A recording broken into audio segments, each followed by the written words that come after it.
on to I wanted to hop on to welcome everyone, to say thank you to Jess for giving us this training. I really love her model, how she has this private session first and a space where you can learn and ask questions.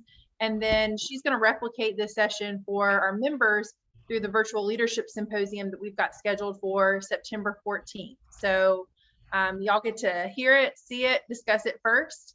And I know that she is going to do an excellent job guiding you through, asking questions, and has been such a great resource to me with questions. And I'm looking forward to hearing all about y'all's time together. Woohoo! Anyone need anything before I hop off? Thank you for Melissa popping in to say hello. It's always nice to see you, dear. Well, thank y'all. And again, thank you, Jess. I know it's been a little while since we've all worked together, but we're glad to have you back. And I'll look forward to talking with you soon. Perfect. Well, thank you. For the beginning of the recording, this is applicable to anyone watching the recording as well as those of you that are here live. This is not my first rodeo, and it's not my first rodeo even with Tri Sigma. And so I want to make a space where you can answer whatever questions you have amongst each other, but you can also ask me any question that you have. So I always give out this texting number. Some of you, it may still be in your phone from the last time I did a training, and that's cool. But any question you have at any point in time, including those of you that are watching the recording, or some of you just can't get enough of me and you're here live and will watch the recording. But I want you to be able to text message the questions when you have them, not to feel pressure to ask them just now. So the texting number is 202-670-4262. So I'll say it again just in case, is 202-670-4262. If for those of you that are here live, if you have a question or a concern, here are the rules. Number one, do not worry about saying it right to me. Just ask me your question, right? Like you use the wrong vocabulary word, or you say it backwards, or what. That's what my job is, right? So like, this is your chance. Ask me anything you want to. It is totally fine. If you would like, I will give you unicorn points if you stump me. That'd be great. But basically, I get asked pretty much the same questions all the time. So it's totally fine. I don't want you to feel like this is some kind of Southern webinar where you have to like put everything nicely and Google it on how to ask me. Just ask me whatever question you want. If you text it, if you don't want me to read it aloud during this recording, put DR at the beginning of the text. So that is my clue to not read it aloud. Don't read. I will read it and I will respond, but I'll respond over text, right? The reason why I try to do that, and the reason to Melissa's point about this kind of model of like, I work with council or staff first and then the membership, is generally nobody likes to look stupid, and you will have more and more questions. Some of you have seen this, the little presentation that I will do. You've seen this many times and you will still have questions. Because you now have new people or new scenarios. There's new language, whether we're talking about NPC or Tri Sigma or what other councils are doing or what other campuses are doing. State laws are changing. The Supreme Court has weighed in on some things. Things change, and that's completely fine.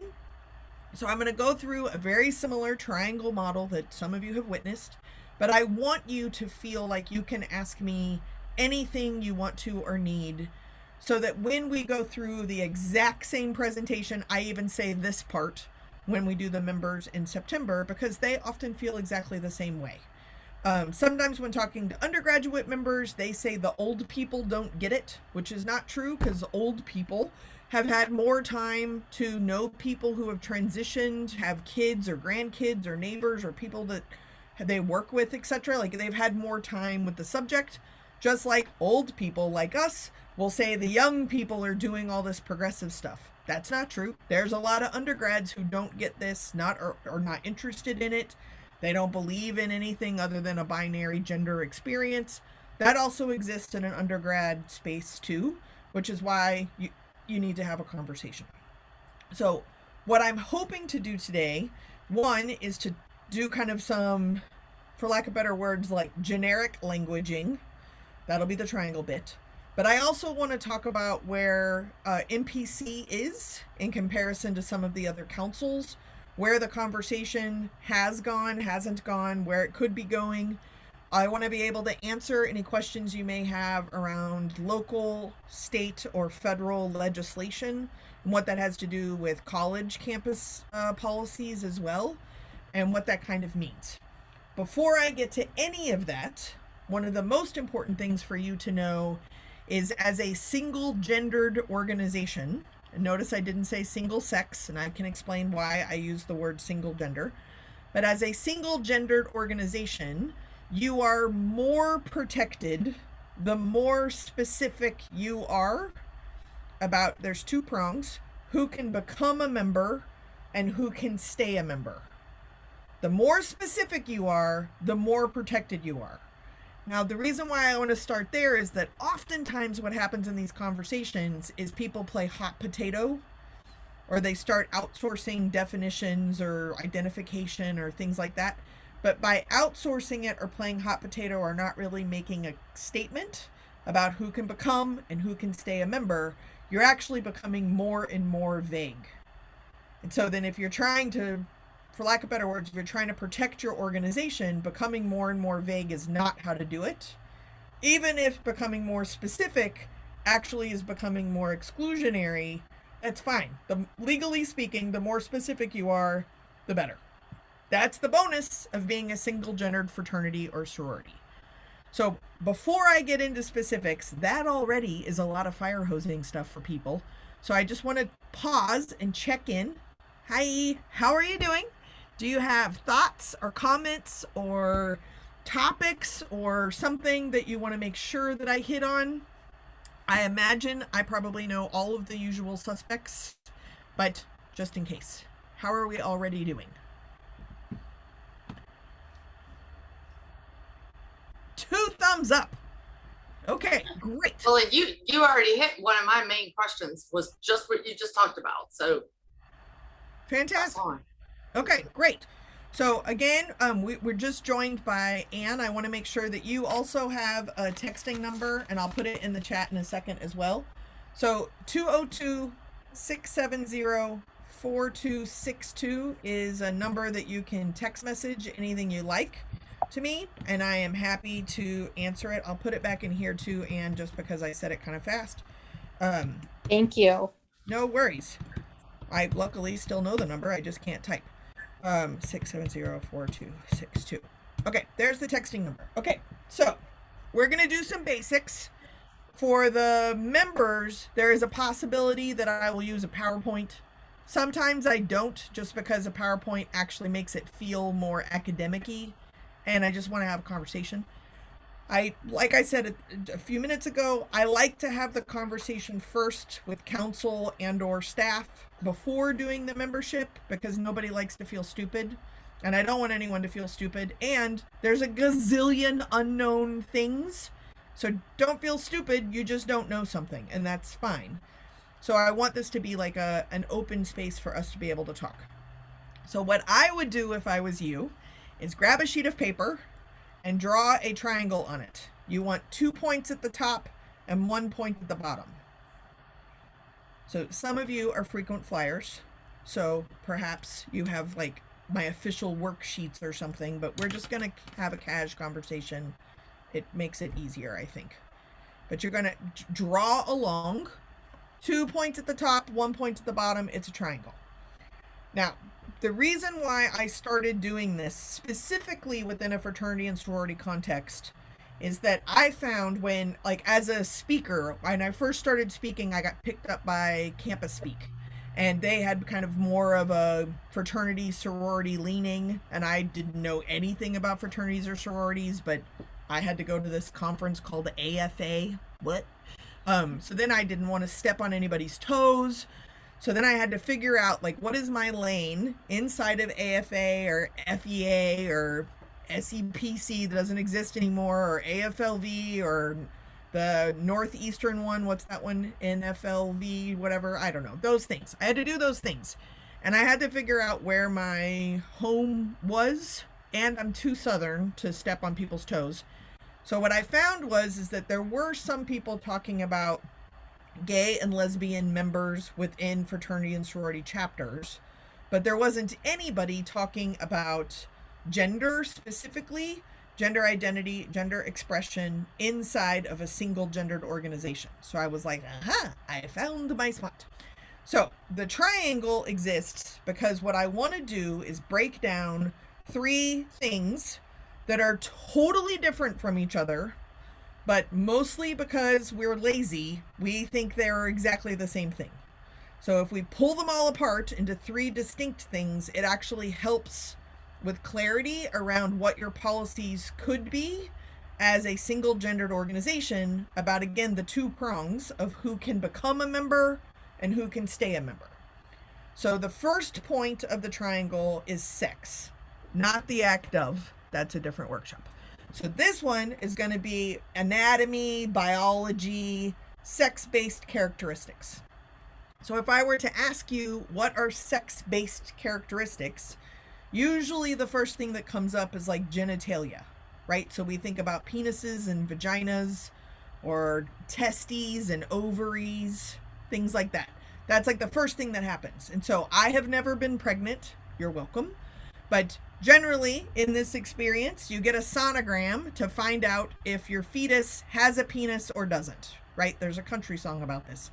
It either does or does not have a penis. And then the entire life story is set up for this baby if it has a penis, and usually if it doesn't have a penis. So that's the kind of world we live in, right?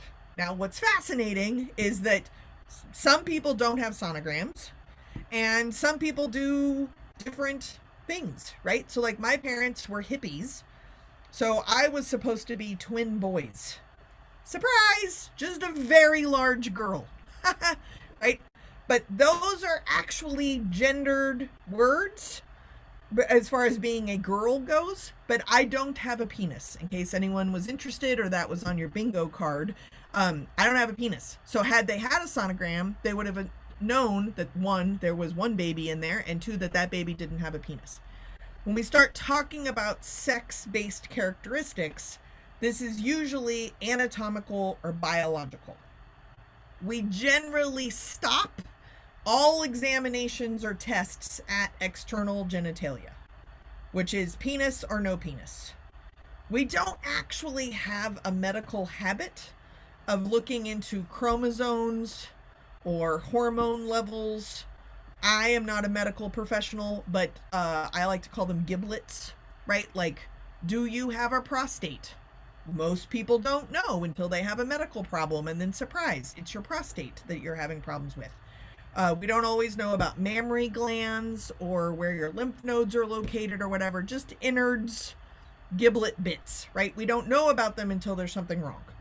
We also don't know about internal things unless usually there's something wrong. And most of us, even on this call, have no idea what our chromosomes are. We just think we do.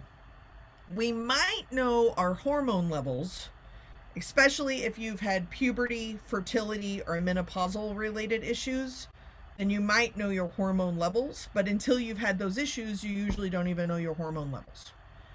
So that's like basic biology and anatomy. There's a subcategory of this side of the triangle called secondary sex characteristics. And secondary sex characteristics are genetic that we then interpret. So what the hell does that mean? Okay, so what your hormone level is dependent on where your body stores fat. So some people have breasts and some people have man boobs, right? That is just where your body is storing fat, but the social meaning is interpreted based on that genetic thing. Same thing goes with body hair. Some people are very hairy, some people are not very hairy, and there's not really much you can do about it. Size, voice, how big I wear a size 11 shoe, right? Like, we don't have a lot of choice around those kind of things, but how they're interpreted is what's done by like a larger social culture. So that's what a secondary sex characteristic is. So before we move on, I want to ask and check in. How are we doing on biology and anatomy and the use of the word sex? Clear as mud?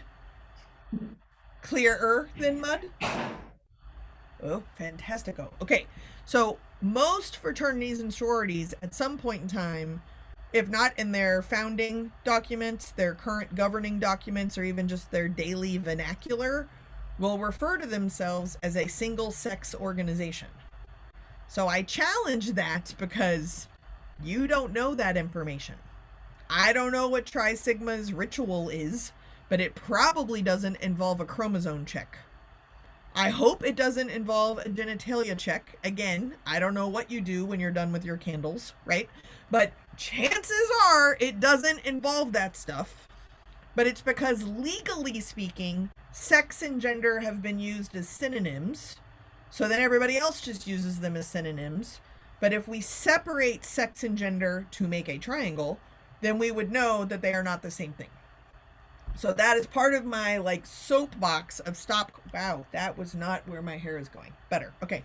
That's why I'm trying to get people to stop calling themselves single sex organizations, because you don't actually know.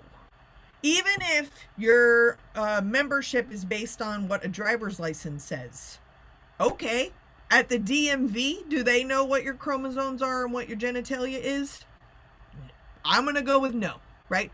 Well, what if you outsource it to birth certificate? Okay, well, 5 minutes before my birth certificate was handwritten, I was twin boys. So I don't know necessarily that that's even 100% accurate. And a lot of times when we start talking about internal organs or how you're going to be after puberty and hormones kick in, you usually don't know innards. You might know external genitalia, penis or no penis, but that's it. But that's usually what we need to make a sex marker on a birth certificate. Make sense? It's kind of a weird system. And here we go, right? You are not legally obligated to put your grocery cart back, but you kind of just do, I hope. And medical doctors are not legally prescribed or demanding to actually have accurate information on birth certificates. Do you have a penis? Do you not have a penis? That's it. Now, there is a slippery slope on this side before we move to the other side where we start talking about gender, and that's specifically around intersex. So you might know LGBTQI, so this is where the I comes in. You may be more familiar with the word hermaphrodite. We don't typically use the word hermaphrodite anymore because it's been really pathologized, but examples of why no one invites me to parties is hermaphrodite is the perfect blending of all things male and female. Notice I'm saying male and female, which is the sex side of the triangle.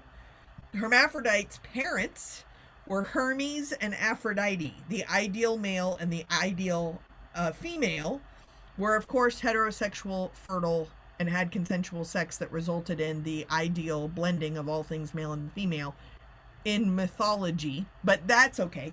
So then hermaphrodite is this ideal kid, and this ideal kid was the blending of everything male and female. So someone who is hermaphroditic, or you would call them a hermaphrodite in olden days, now you would say they are intersex or have an intersex condition, is when someone's sex or sex characteristics aren't perfectly aligned with this kind of made up binary that we assume everybody is perfectly aligned on.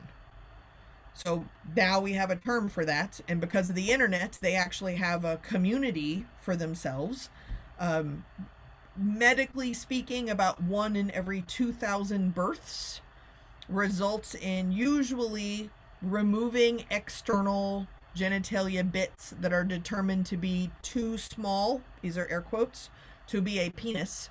So they remove excess skin to make it a clitoris.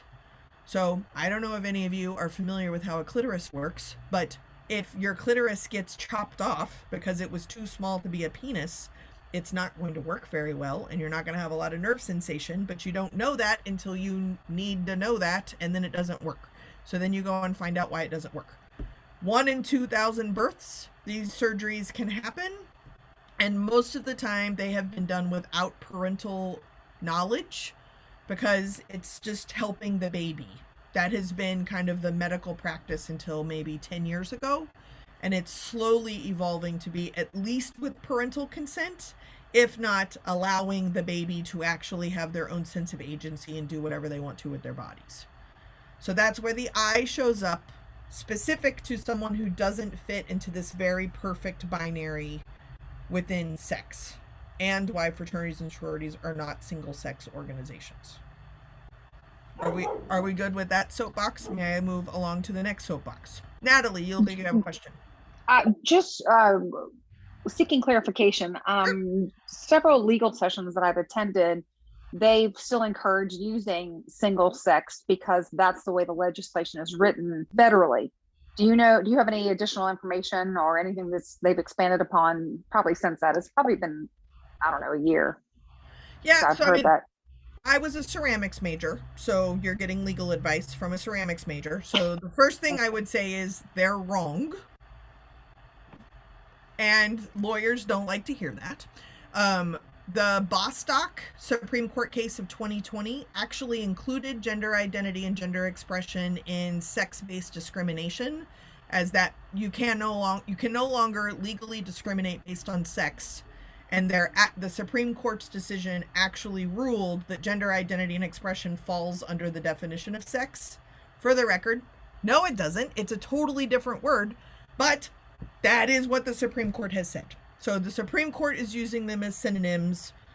The legislation very often uses them as synonyms, or will default to the word sex, because generally speaking, sex in a synonymous way has much more of a conservative rendering, whereas including the word gender seems to like dog whistle that it's some liberal agenda item. So they will often still use the word sex, even though sex actually is inclusive of gender, and gender is actually what you're talking about. And I know vegetarians who eat bacon, right? So welcome to language. Coolio? Okay, so we're going to put a pin in sex real quick, and I'm going to go to the other side of the triangle, and we're going to talk about gender. Now, if I were to ask you, what are gendered items, we would be here forever, because there are men and women Bic pins now, right? Like a piece of plastic with a razor blade in it. Is it a man's razor or a woman's razor? It is a piece of plastic with a razor blade in it. Like, why do we do this? Capitalism, that's a different workshop. So if we're going to talk about gender, what we're actually talking about is some combination of 4 things. If you're playing along at home, those 4 things spell out RIPE, R-I-P-E. R means roles, like the gender roles you play. So if we were to take a sorority, for example, y'all are each other's sisters, right? I am a member of Delta Gamma, so I signed on to live my life to a higher standard to a whole gaggle of women who are now my sisters regardless of what chapter they are in. Because Delta Gamma and Tri Sigma are part of the same council, we are actually sisters. And if we skip councils to a different one, I would say we are sisters as well. That is typically a role. Some of you are a mother, some of you may be other kind of gendered roles that you play. Sometimes this is about, I am a loudmouth. I am also an oldest, right? I am also a daddy's girl. All of those kind of things are roles that help define one's gender. So some of that language is gendered. So when we have this conversation, what are we going to do is trying to figure out how to navigate gendered words that may not be reflective of who you're actually talking about. But that's roles. The I is identity. So the way that I think about identities is your name tag. So what role do you use to describe yourself? That's your gender identity. So perhaps you identify as masculine, perhaps you identify as feminine or more androgynous. I identify as a funny person. My uncle also identifies as a funny person. He is not funny, like at all. I don't know what he was doing when the family sense of humor was handed out. He was in the Navy or something. He did not get it. But he still identifies as funny. So then there's nothing I can do about it. That's how he identifies. Now, notice the P is perception. I do not perceive my uncle to be a funny person, but I can validate his identity even if I don't perceive it. So when we start talking about gender, part of being an ally is validating things even if you don't perceive it. The fun thing about the P inside of gender is that you actually have no control over it. You can send out as many things as you want and hope people will perceive it, but there's no guarantee that people are going to perceive it. I do think I am very funny. I do not know if y'all find me funny. And if you do, you'll laugh or you'll fake laugh. That's validating me. But I have no control over whether or not you actually perceive it. Same thing goes with masculine or feminine. You may not perceive it, but it's your job to validate someone's identity and how they are trying to be in the world. So that's the P, your gender perception. You are responsible for just noticing what are the similarities in other people that you need in order to perceive, in this case, masculinity or femininity, right? So like I like to use airports as an example. Or now that everybody's wearing masks, that's particularly fun. Is that if half somebody's face is covered, what clues do you look for to determine if someone is a man or a woman? That's a fun game to play because whatever it is what it is. And you're responsible for what those things are, but that's about you and actually not about how someone actually identifies. So you can play kind of a game with yourself. At airports, when people walk up behind me, based on the sound of their footfalls, I will determine if it's a man or a woman or a kid or an older person. It doesn't make me always right, but based on what I perceive that sound, it will change my behavior. I'm responsible for the perceptions, but I have no control over how I'm perceived. Does that make sense? And last but not least on this side is the E, which means expression. And this is our choice of how we choose to express ourselves in the world. So I am loud, I take up a lot of space. I'm probably not the only person on the call who uses hair dye, but perhaps I'm the only person who looks like a tropical fish, right? So like I have made these choices. This is the outfit I chose to wear today. That's the outfit you chose to wear that day. So this is your expression. And the way gender works is all four of those get smushed together and you do things that you think you need to do to hopefully be perceived the way you want to be perceived, because that's how you identify. So the roles, identity, and expression are the outbound messages. And usually what informs your outbound messages is how you perceive gender of other people. You try to do the same thing. The best example of this is sororities. I don't know if you're familiar with how sororities work, but if you have gone to more than one chapter of Tri Sigma, have you ever noticed how everyone dresses the same? So if at Campus X, Tri Sigma are the cool people, right? Then they're in Uggs and driving their Pathfinders around campus. And if that Tri Sigma chapter isn't the popular kids, then they're not doing that. They're doing, maybe they're all wearing overalls again. I hear they're making a comeback, right? Like the morphing that happens is because the definition to belong and be perceived as belonging is usually very gendered. So that's why like people all come in and then like as soon as the composites are made, you don't even need the fake wrap thing. Everybody kind of looks the same by that point. That's why, because our perceptions are being validated by group norms of what is okay to be in this chapter. It's kind of creepy, and I have job security because of it, so let's keep it. So, roles, identity, perception, and expression are the basis of the definition of gender, which have nothing to do with biology or anatomy, because that's sex over on this side. So, thoughts or comments first about gender and how I'm separating it from sex, even though lawyers don't? That's very helpful. Excellent. Thank you. Sure thing. So then if we're doing the alphabet soup of LGBTI, the I was on the sex side, the T is here on the gender side. So when we start talking about someone whose gender expression or gender identity isn't perfectly binary, so they'd be non-binary or gender non-conforming, depending on where you are in the country, what word's being used, that particular element would fall under the T. Now, here's another reason why no one invites me to parties, is that the T used to stand for transsexual. So now we're back to conflating sex and gender together.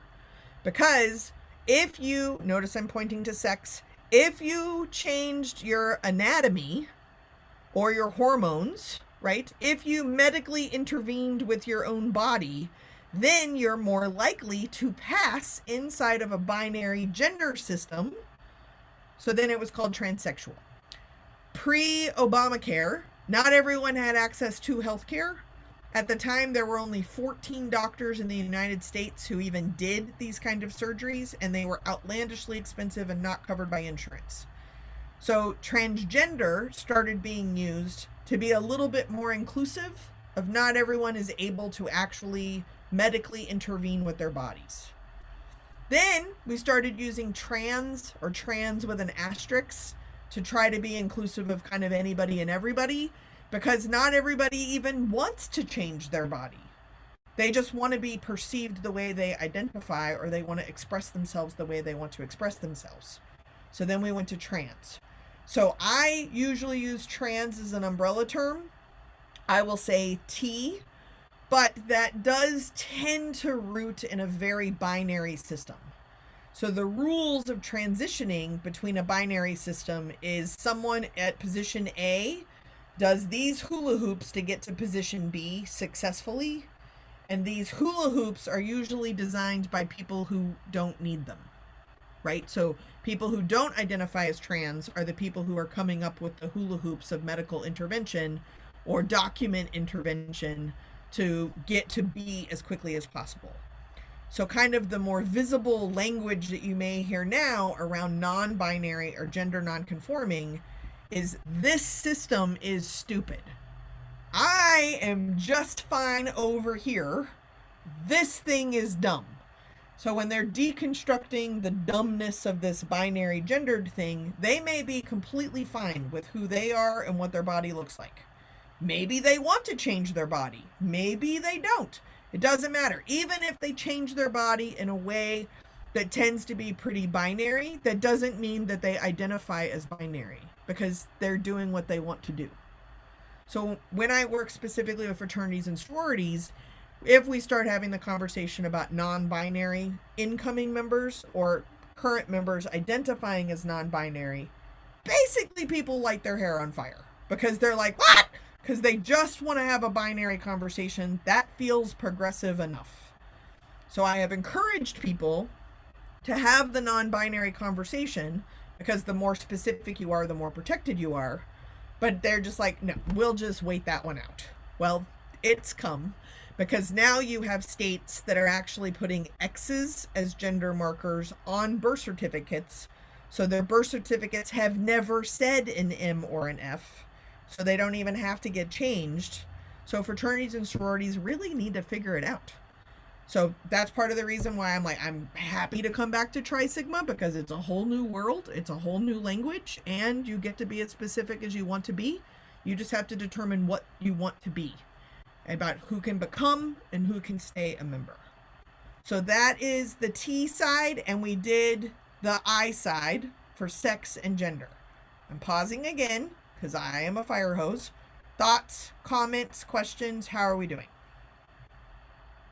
And so are there situations where we would have people who feel they're or know that they're non-binary, but then later decide that they are binary? Possibly, sure. So, like, I guess where I'm coming from with that is if you have someone just entering college, they may be confused, maybe they're experimenting. Then later they decide, yeah, I like this better than that. Yeah, same So thing. I guess as- that happens, but I wonder what percentage of the time it happens and nobody really knows probably. Yeah, it's the same question as people who are suppressing something about themselves and then coming out later about that thing, right? So, like, I didn't come out as a lesbian until I was 27. When I came out as a lesbian, my grandmother was like, duh, right? And then was like, no, wait, do it again. I have waited your entire life for this and I missed my cue. Say it again. And I'm like crying and nervous and I thought I was going to get rejected. It was horrible. So then I'm like, I'm a lesbian, and she's like, I love you just the way you are, right? Like, I screwed it up because it was so obvious to her that she missed her cue. And does that mean I was lying all along? Like, I had a lot of boyfriends. I tried very hard to be straight. Real hard. But I wasn't necessarily lying to them. I just was kind of lying to myself, and I didn't know that. So what percentage of people are doing that currently? Like, I have no idea. Like, how do I know who is lying to themselves? They don't even know that they're lying to themselves, right? So it's a super solid question, Joyce, but it's impossible to count. So then that's why when I work with fraternities and sororities, it doesn't matter how often it's going to happen. You get to decide before it even happens how specific you want who can become a member and who can stay a member. And even though it might seem like not a cool thing to do, the more specific you are, the more covered you are. You're just going to have to make a choice. And very few organizations are interested in like loudly making this choice about prong 2, about who can stay a member. Because what they generally do is just say, like, we'll just let each chapter's culture kind of figure it out, which is a really nice way of saying the culture either accepts that person as it is, or they'll run them out of town because they don't. But technically that means, you know, people are going to have a different experience chapter to chapter. People are already having a different experience chapter to chapter, if you think of like transfer students. But that kind of experience versus this is policy-based different experience by chapter. That's not good. You don't want to do that. You need to have a clear policy. Now, each chapter can like not tell you stuff. I don't know if you're aware of this, but chapters are already not telling you stuff. So they can just keep that up. Or you can be as specific as you want to be, right? So then if the conversation's happening, the conversation is happening about who can become a member. But even then, that still tends to be pretty binary. But it's not keeping with non-discrimination policies on campuses or on states. And it's depending on how you want to interpret the Supreme Court case, the Bostock case. They put gender identity and expression under sex, but they still reference sex as a very binary thing. And for any pinko commie liberals on the phone, Ruth Bader Ginsburg was the person who actually asked the most ignorant and most transphobic questions. So like, as a pinko commie liberal, I was like, Ruth!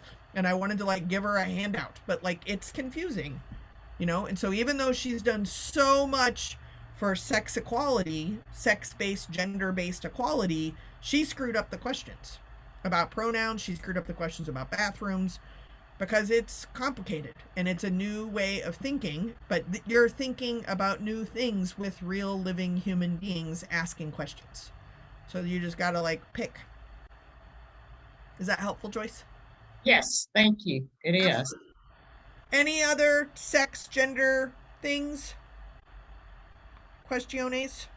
Well, I guess I do have another question. Joyce, So already I asked. was very, I don't want to monopolize it though, Go for but it. I was very confused about the trans label. So I decided to watch the show Transparent to try to understand it better. Sure. So did you see that? I've watched some of them, yeah. Okay, so the leading character likes to dress as a woman, but he didn't go through a sex change, but he called himself transgender. Sure. But he still liked women. So that confused me even more. Look 'Cause at I that thought, transition to the bottom of the triangle. So, Okay.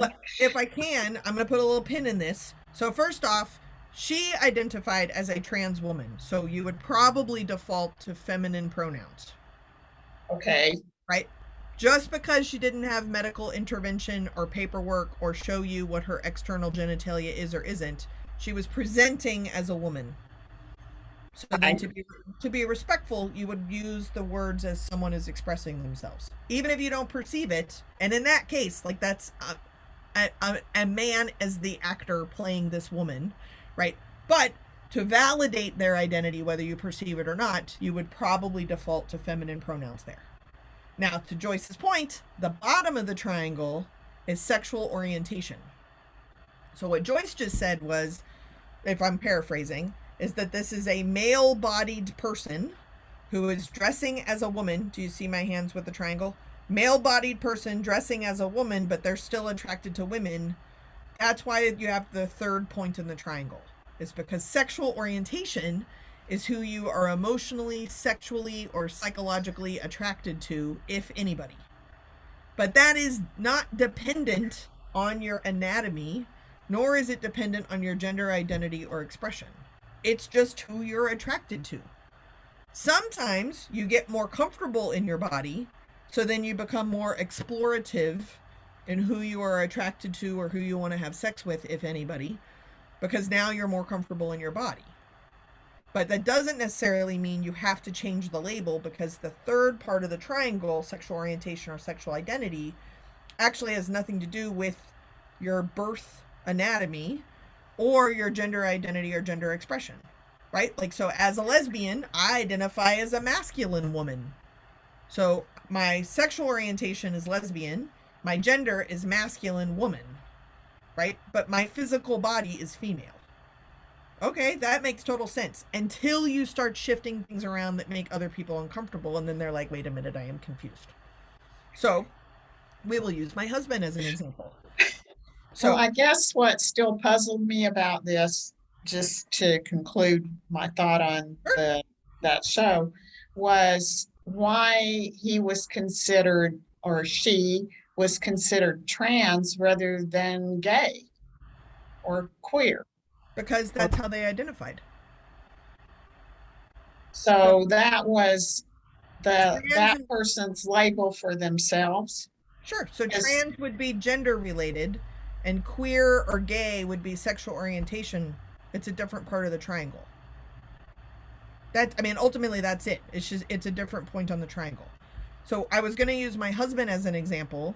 So my husband is attracted to larger women with very big personalities. This works out great. So before my husband transitioned, he identified as a lesbian. So move your pin around on the triangle, right? So my husband identified as a lesbian, which happened to be a very masculine lesbian because he was born as a woman or a female, right? So my husband as a female identified as a masculine lesbian. So that's the 3 points of the triangle. When he transitioned, which meant that he anatomically or biologically changed his body to now identify, I'm doing the triangle backwards, to now identify as a masculine man instead of a masculine woman, he is still attracted, bonus, to very large women with really big personalities, but now that's called heterosexual. So his orientation hasn't changed at all. His sexual identity has not changed at all. His wardrobe has significantly upgraded because I'm a shopper, but otherwise it has not changed at all. The only thing that has changed is his biological or anatomical bits and pieces. But the words changed because of how we conflate them all together. Right? So he worked in a binary. So like if you're playing chess, you're like, all right. I still identify as a lesbian, and I'm legally married to a straight man. So what's weird is that's actually weirder for me than it is for the trans person. Because the trans person upgraded to a white man who's straight now, and I'm just confusing. But y'all knew I was confusing 47 minutes ago, didn't you? Excuse me. Excuse me. Yeah. I've tried very much to follow what you just finished telling us. Great. You want me to do it again? Yeah, real Great. confused. And I would assume in the world, I wouldn't be the only one confused, Oh. Joyce, like you said with the show you were watching. Yep. And then because I'm confused, I don't want to be rude. I Right. don't want to be perceived as not compassionate, not, do you know what I mean? 100%. But I'm- That's why I'm, we like, do this call first. Totally confused. Okay, Let me great, plug in great. here, 'cause So okay. This is what I would like to do. Everyone raise your left hand. Raise your left. You're not making a pledge. Okay, you're just raising your left hand. So left hand is going to be sex. Right hand is going to be gender. And then we're going to point, no pun intended, down to when I mention sexual orientation. Okay? So it's just a game. See if you can get it to work. Okay? So hands down. We're going to do my husband and then we're going to do me. Because once you can get this, then you're like, oh, why are people confused about this? Because it's super easy. It's just hard because we smush it all together. Okay? So, my husband. Generally speaking, husband is a gendered word. So I've already said husband, so you've already pictured a man person. Notice though, possibly, when I said my husband, your sexual orientation alarm went off for me because I already told you I identified as a lesbian. Excuse me, Jessica, let me give you the definition of a lesbian. Obviously, you're a woman who is a female who is attracted to female women. That's what a lesbian is. I know what the definition of a lesbian is, but because I told you I have a husband, you got, what's happening? Okay, so, are you already seeing that? Okay, so remember, if you need to do this, keep your hands up. Okay, so my husband was born a female, okay, left, sex, changed his anatomy and or his biology, hormones or surgeries or whatever maybe could be happening with his biology or anatomy. He changed his biology to be a masculine man. Prior to surgery, he was a masculine woman. Do you see this? Okay. As a masculine woman, he was attracted to large women with big personalities, which was called a lesbian. He changed to be to not be female anymore. So now he is a masculine man who is attracted to women with really big personalities that is called straight. Okay. I was born female, identify as a masculine woman who identifies as a lesbian, who's generally attracted to masculine women, and met a dude who looks like Hugh Jackman. So if I was going to trade in women, this is how I was going to do it. And we've been married for 18 years and we are figuring it out. Yet you still refer to yourself as a lesbian. Totally. That's the part that confuses me. Yeah, I am a lesbian with a husband. I'm confused. So thanks for joining the party. Okay. Right. Now to Anne and Joyce's point, I just want to, this is part of the reason we do the council call first, but I want to make sure that you know that it is confusing because it doesn't fit pretty little definitions that we've embroidered on little pillows. So it is confusing. But notice if you feel confused, you often default to feeling like you've done something wrong or they're doing something wrong because this shouldn't be confusing. You don't think being a lesbian married to a man for 18 years isn't confusing? Do you think I have figured this out? Like, I need company. It is confusing. So part of the validation, whether you perceive it or not, is just joining forces into what I like to refer to as shit's complicated. Welcome aboard, right? In your own life, I guarantee you have something where shit's complicated. I think that's the formal Latin term, right? So like I usually use vegetarians who eat bacon. No.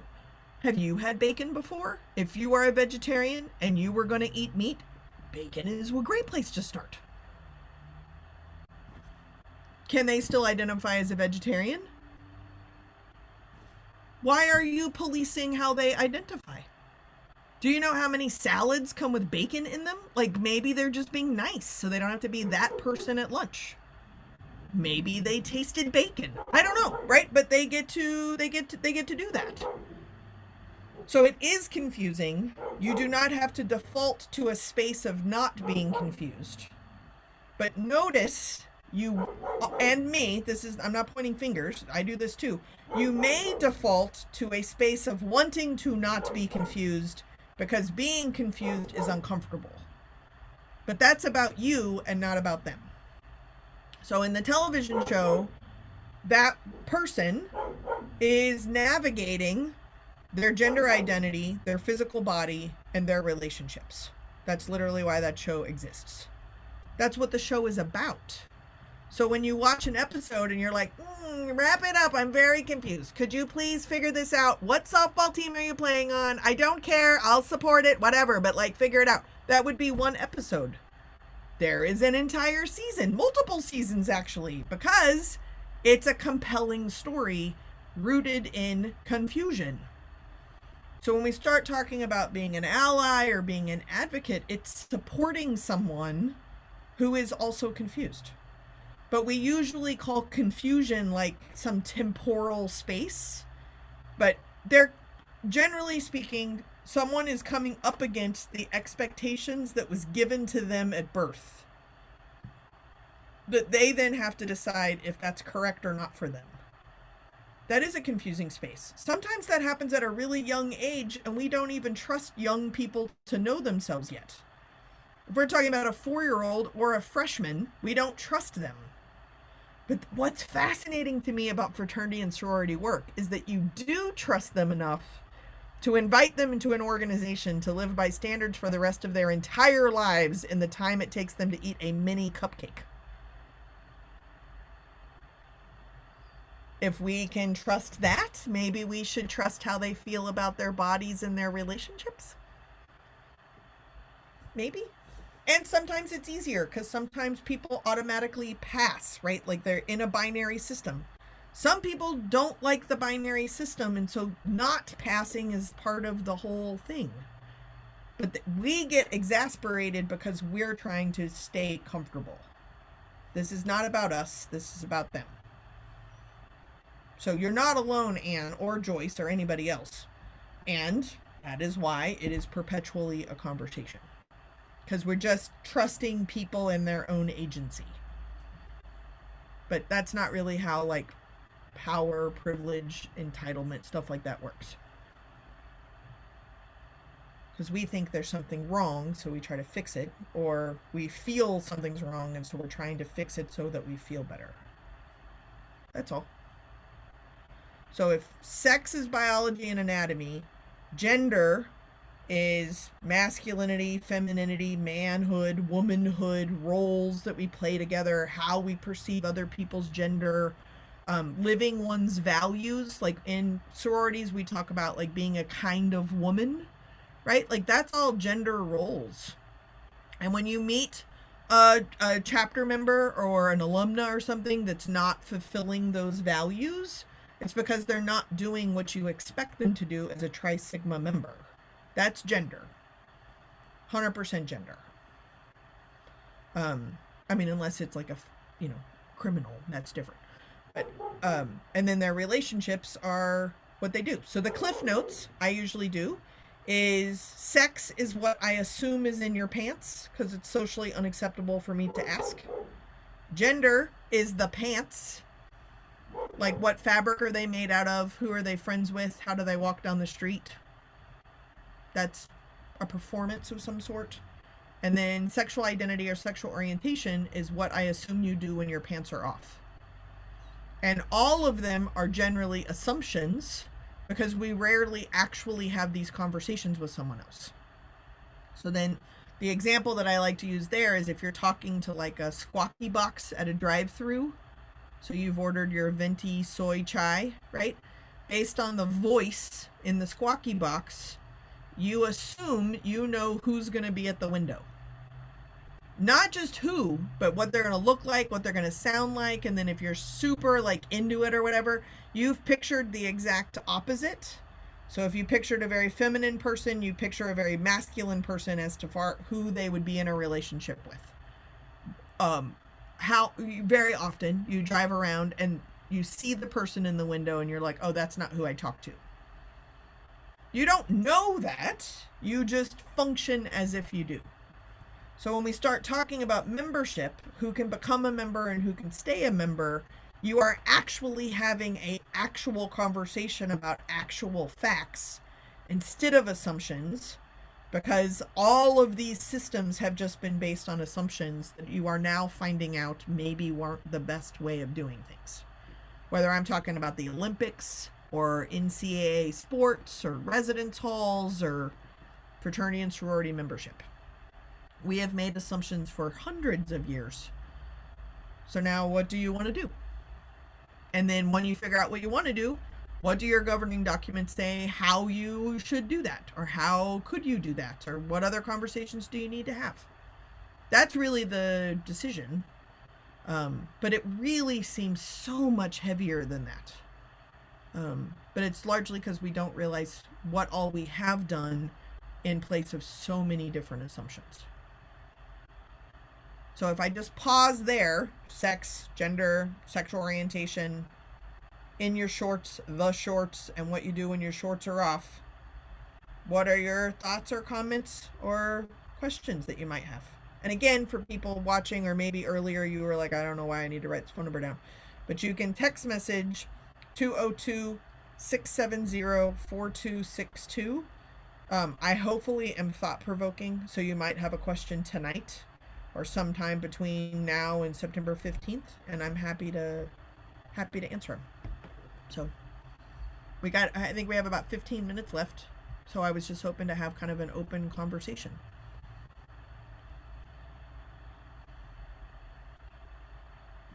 And the dog seemed to be napping, which is magical.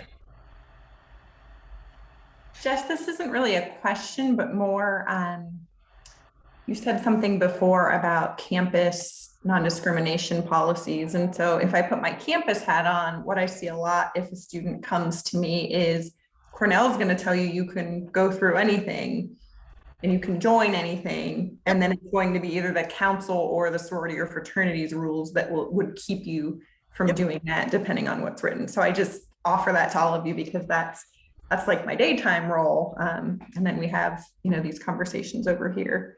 But like Kara, Cornell is an excellent example of this. So part of my like ongoing frustration with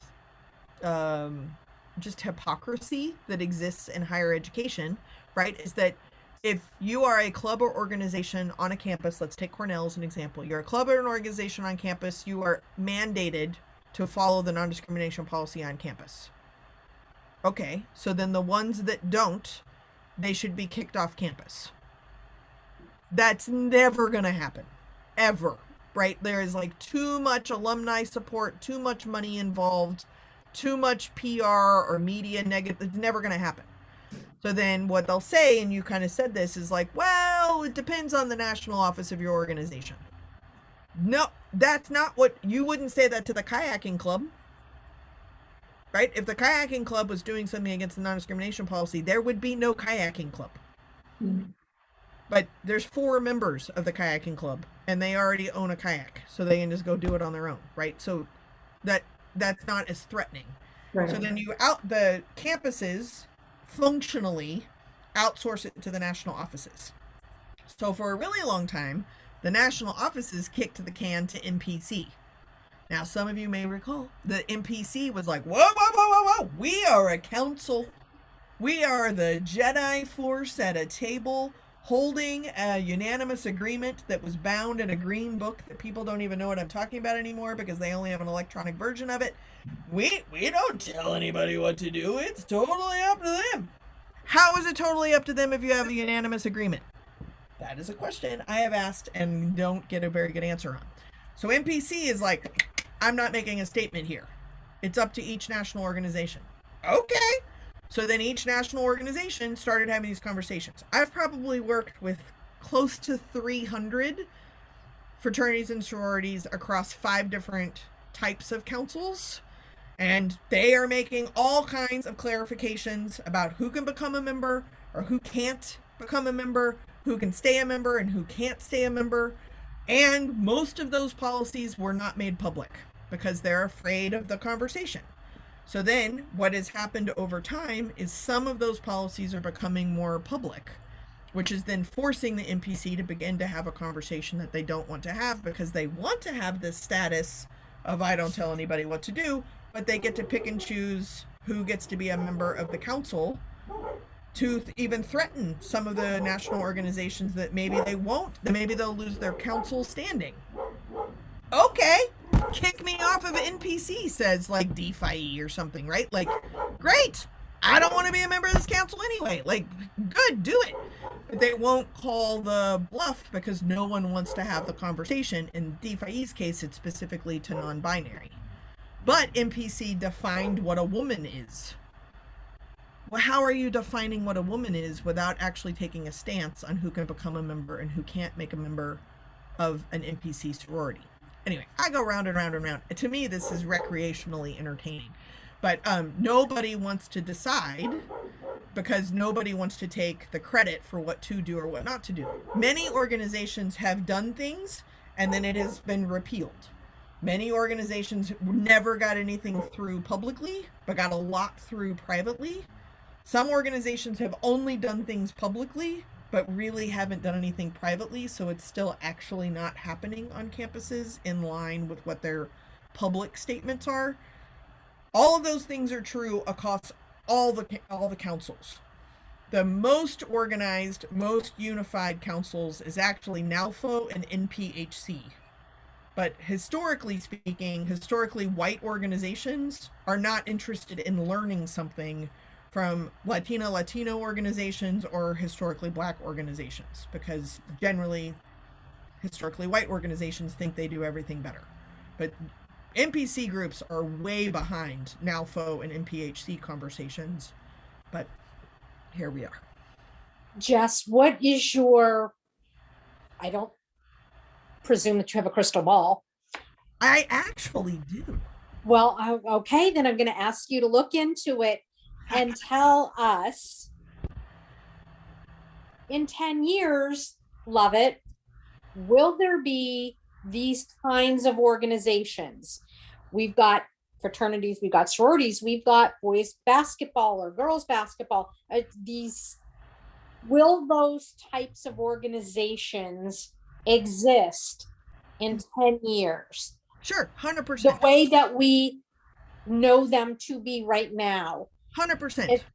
Okay, it just seems like I don't know how to put it in words other than to say it seems like we're going to be going by the wayside because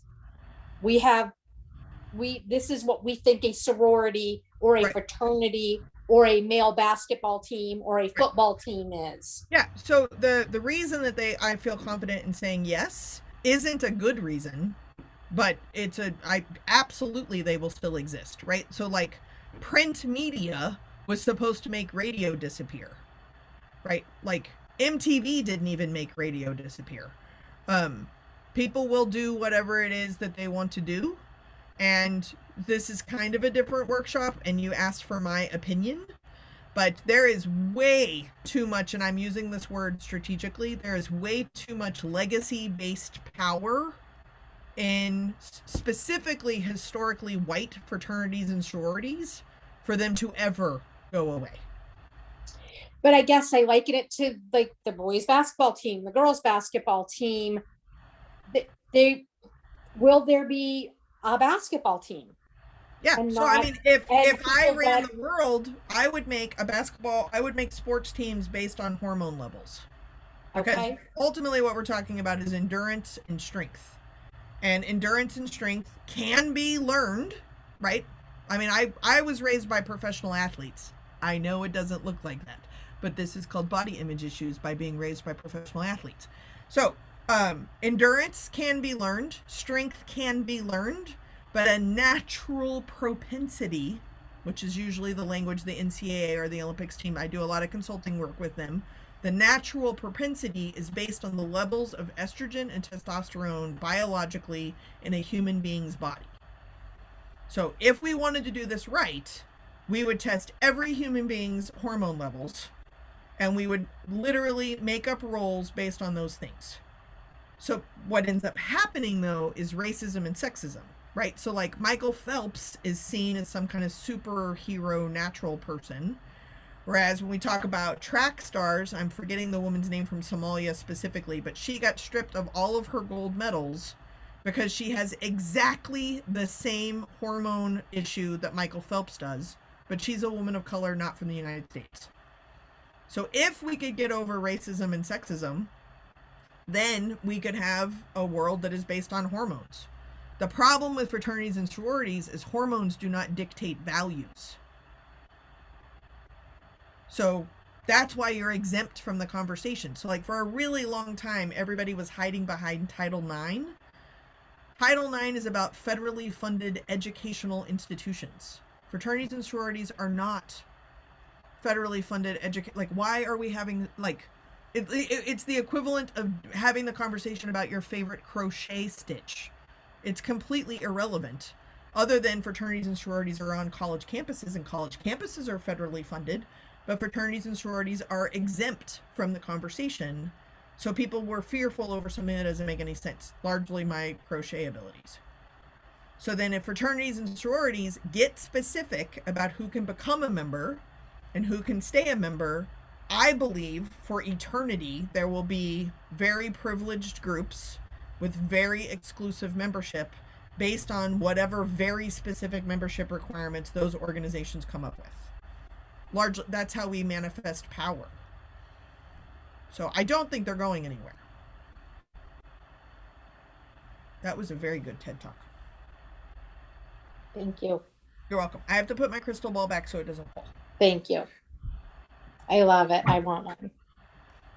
I did a board retreat for a woo organization and they paid me in a crystal ball. It has come in very handy. They also bought me a wood whacker. Okay. Other thoughts or comments? This is your chance. Don't worry about wording. Just ask whatever you want to. How can I help? Tri Sigma and I have a long history.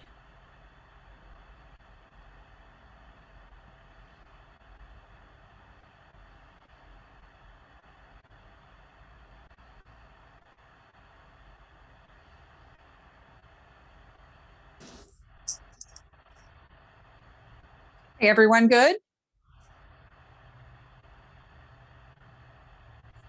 Jess, we do thank you very much for your time. This has been very informative, and it will be informative as well for the general membership in, let's see, where are we? Month in about 5 weeks. So we appreciate your time today and just kind of enlightening us and educating us even more as things continue to change. Sure. And I'll ask you a question if that's okay. Can you, I ask, I don't even know if you'll know this answer, but you will, this question will get asked in September. So if you don't know it, then you have 5 weeks to find the answer. But based on your current governing documents, if a clarification were made about who can become a member or who can stay a member, what is the process in which that decision would go through?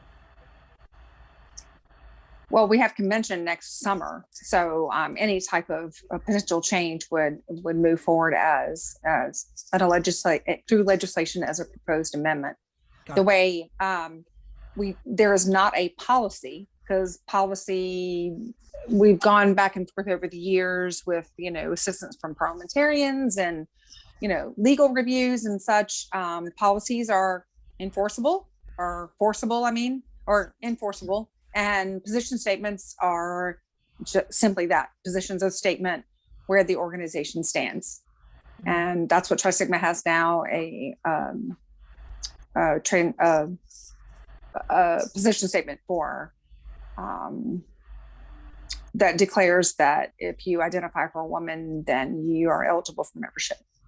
Right. And then my understanding is that the original position statement that I knew about is if you identified as a woman, you're eligible, which by the way would mean that's clarification, right? So like if you identify as a woman, that's not sex-based, that's gender-based, but it also is not, you can't identify as a non-binary person. You have to identify as a woman. That's great. That's clarity. So then there was at one point the who can stay a member, which if I summarize at one point was once you're a member, you can rely on support of the organization as long as you want it. And my understanding of that thought process is that they already know the secrets of the organization and they already have a community. So if they want the support, they could have it, which means they could still remain a member. That inevitably that will get asked about what would the process be, and would there be a vote, or would there be undergrad or alumni voices involved in that conversation. Most of the organizations, when they put it to a constitutional amendment vote, only deal with prong 1. They usually don't deal with prong 2. My advice would be to knock both prongs out at once because it's one amendment. But that usually doesn't happen. Kind of, not Joyce, you weren't saying this, but it doesn't usually happen because of what are the numbers. And you can't know who transitions or identifies not as a woman post-graduation, but are they still a Tri Sigma? Which is what led to when two people went to a Tri Sigma event and found their siblings. And at the time, people were really, Tri Sigma specifically, were very like, what is this sibling situation?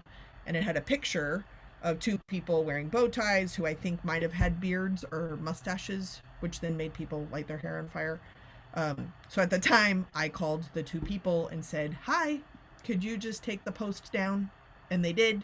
And then it led to a conversation at that point about what is a sibling versus what is a sister, which a lot of organizations, and part of the reason I wanted to say this tonight is that a lot of organizations do this on paper, and then three-dimensional human beings show up.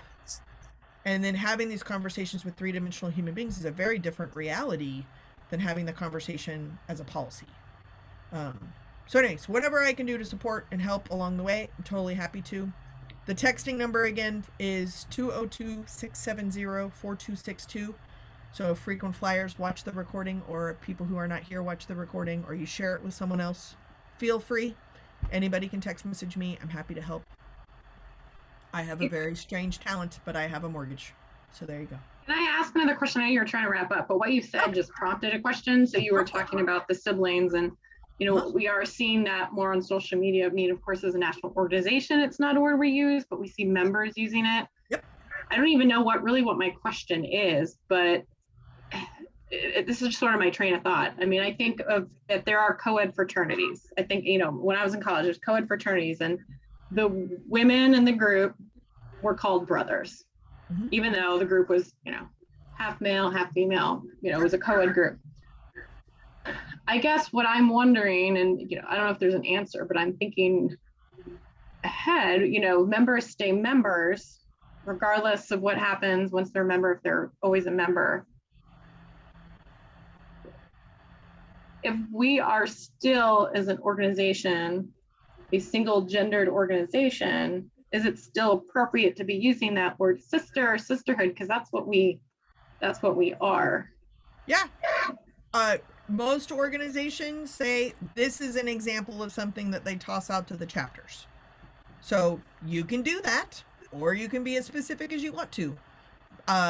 English definition of sibling is very similar to sister, but sister is not similar to sibling, right? So you get to determine and say that. If you want to be super inclusive, usually sibling gets used.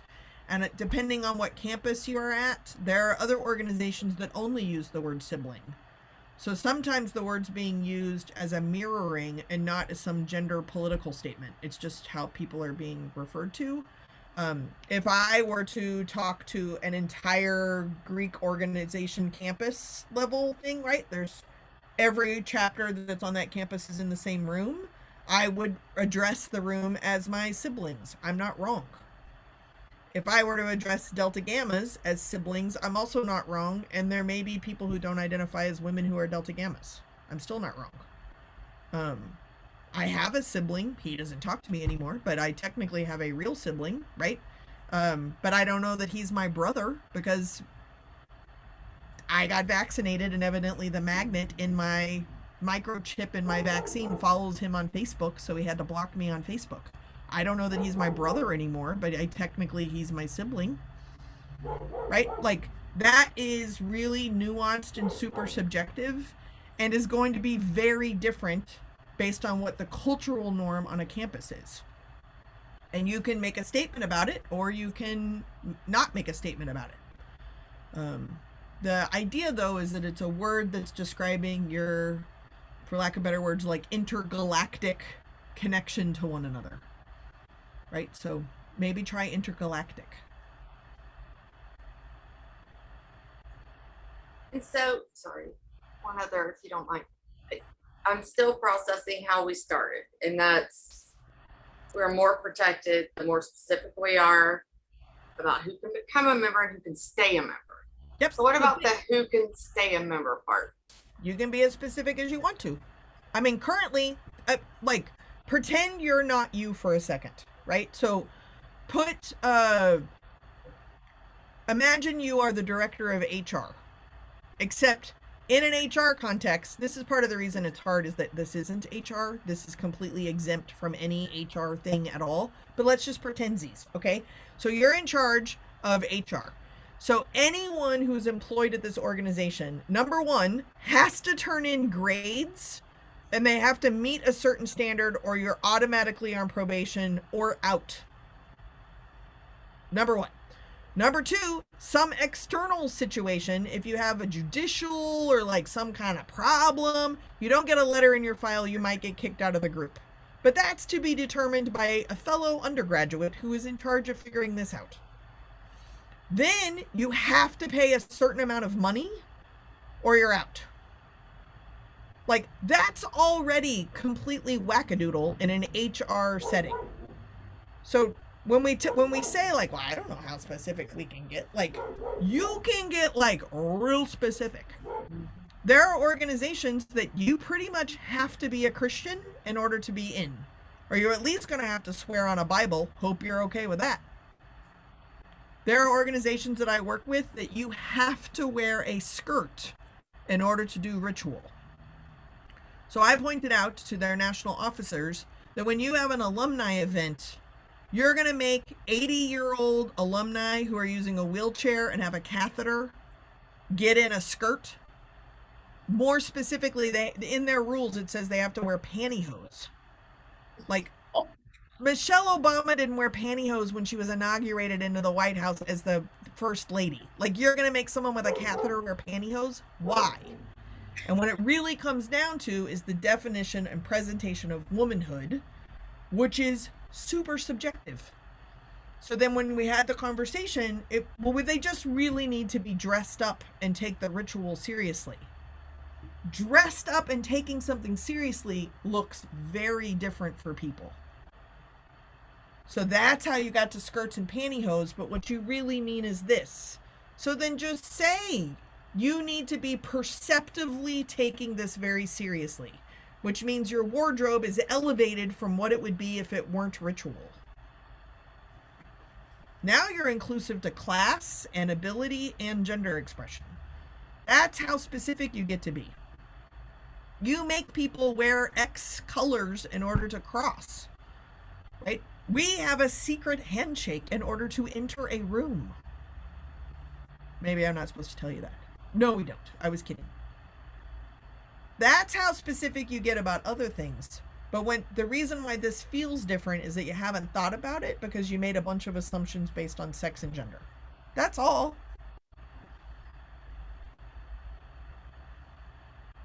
And whatever you come up with is legally protected.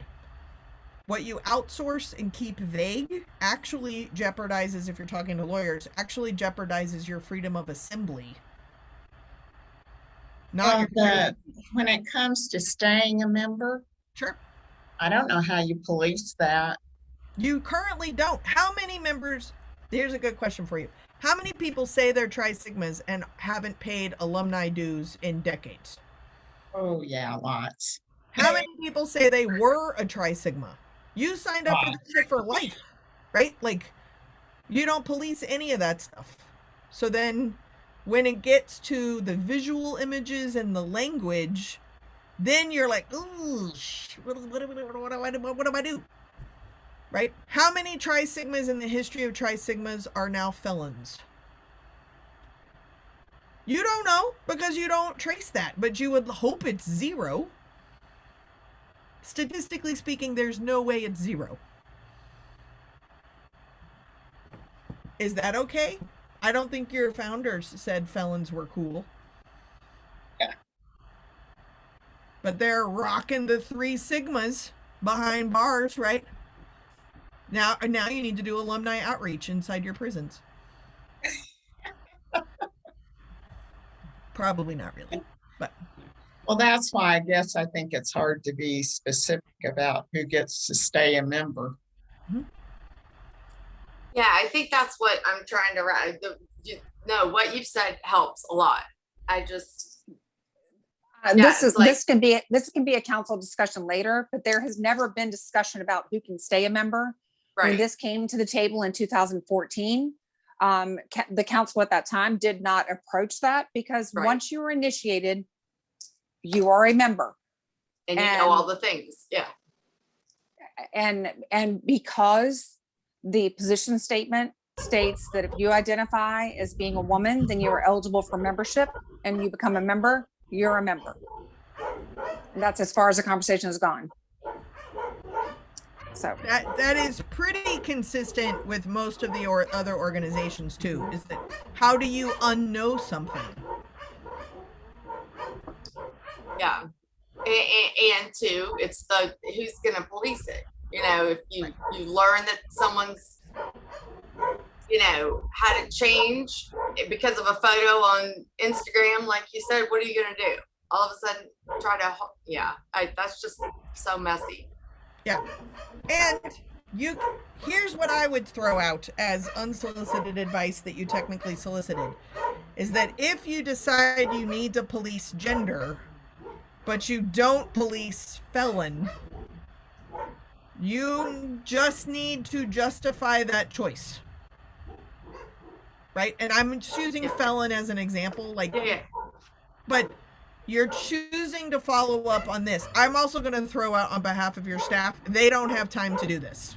Yeah. So you can't make staff do it. So you're going to have a volunteer police this stuff. Like, okay. I mean, you're welcome to spend your time and resources on that, but usually, kind of to Natalie's point, is that you're all ready, and you either are or aren't going to stay in contact with your friends, Right. When 100 years ago, I made a resource, and I really do think it might have been 100 years ago, but I interviewed about 100 alumni fraternity and sorority members who identified as trans or gender queer at the time is the language we used. So one of them in particular is a member of an NIC organization, and she has stayed very involved in the fraternity, but only over email because she can't go in person because she's been living as a woman since 1958. But she has bequeathed her entire estate to this fraternity, which is millions of dollars upon her death. And I'm just going to say, they're going to freak out. So the interview, I promised I would never reveal who she is or which fraternity it is. But if she dies, they are going to get dozens of millions of dollars from a woman who has been an active mentor and involved in scholarship and donor online, not in person, since she transitioned in 1958. She graduated from college in 1953. Right? Like, this particular organization is going to flip out. Evidently, she's not dead yet. Who knew? So, like, do you turn that donation down? Or do you very quickly figure out how to accept a woman who is now an alumna member? Does it matter that it's alumna now? Like, ooh, we should turn down dozens of millions of dollars because we don't know how to call a former fraternity member the woman version of alumni. No, they are going to accept that money, and they are going to have to figure it out. Oh, yeah. Yeah. The same will happen to you eventually. We can only hope. Amen, Joyce. All righty. Any last questions for Jess before we wrap up? No, thank you, Jess. No worries. Again, the Thank number is you. 202-670-4262. I will buffer this video and send it to Melissa so you have the link. You can forward it out to anybody you want to, and I'll see you in September. Great. Thanks again, Thank Jess. you. Thank you. Everybody have a good night. Good night. Bye, everybody.